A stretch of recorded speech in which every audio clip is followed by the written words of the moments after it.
Malheureusement, l'aide alimentaire est toujours aussi indispensable dans notre pays. L'an dernier, les restos ont accueilli 870 000 personnes. Les premières tendances d'inscription constatées dans nos permanences depuis maintenant quelques semaines montrent encore à nouveau une augmentation. Et plus que jamais, les associations doivent se mobiliser pour faire en sorte que l'aide alimentaire reste le premier vecteur, le premier portail vers une insertion pour les publics qui comptent sur nous, qui ont besoin de nous. Les publics visés sont les publics les plus fragiles, donc ceux qui vivent en dessous du seuil de pauvreté, parmi lesquels on retrouve de plus en plus de personnes âgées, on retrouve aussi des jeunes qui ne sont pas éligibles au RSA et qui sont parfois même étudiants et qui n'ont pas les moyens de se payer à manger ou de boucler les fins de mois. On retrouve aussi beaucoup de mères seules avec enfants. Voilà l'essentiel des publics visés, avec bien entendu aussi, et ça a toujours été un public aidé par les Restos du Cœur, les chômeurs et les personnes en fin de droit, et Dieu sait si en ce moment ils sont de plus en plus nombreux.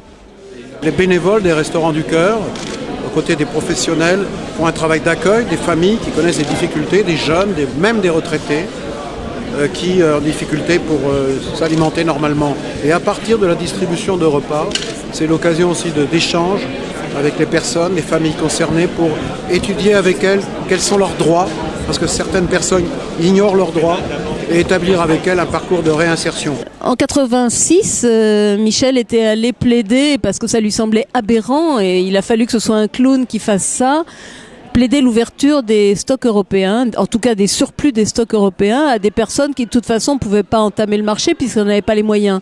Maintenant, il est question que ça n'ait plus lieu.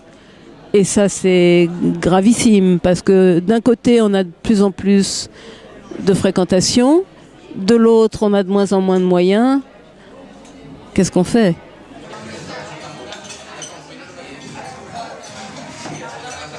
Le Air Food Project a été lancé le 15 octobre par toutes les associations françaises et il consiste finalement à proposer à tous les citoyens, par un geste très très simple, qui peut commencer juste par cliquer sur la pétition en ligne sur le site The Air Food Project, de dire voilà, nous refusons que l'Europe soit égoïste et nous voulons que l'aide européenne soit reconduite. C'est déjà le premier geste. On peut aussi se filmer en train de faire semblant de manger et de dire voilà, si on ne change rien, si on ne fait rien, dans un an, 18 millions d'Européens ne feront plus semblant.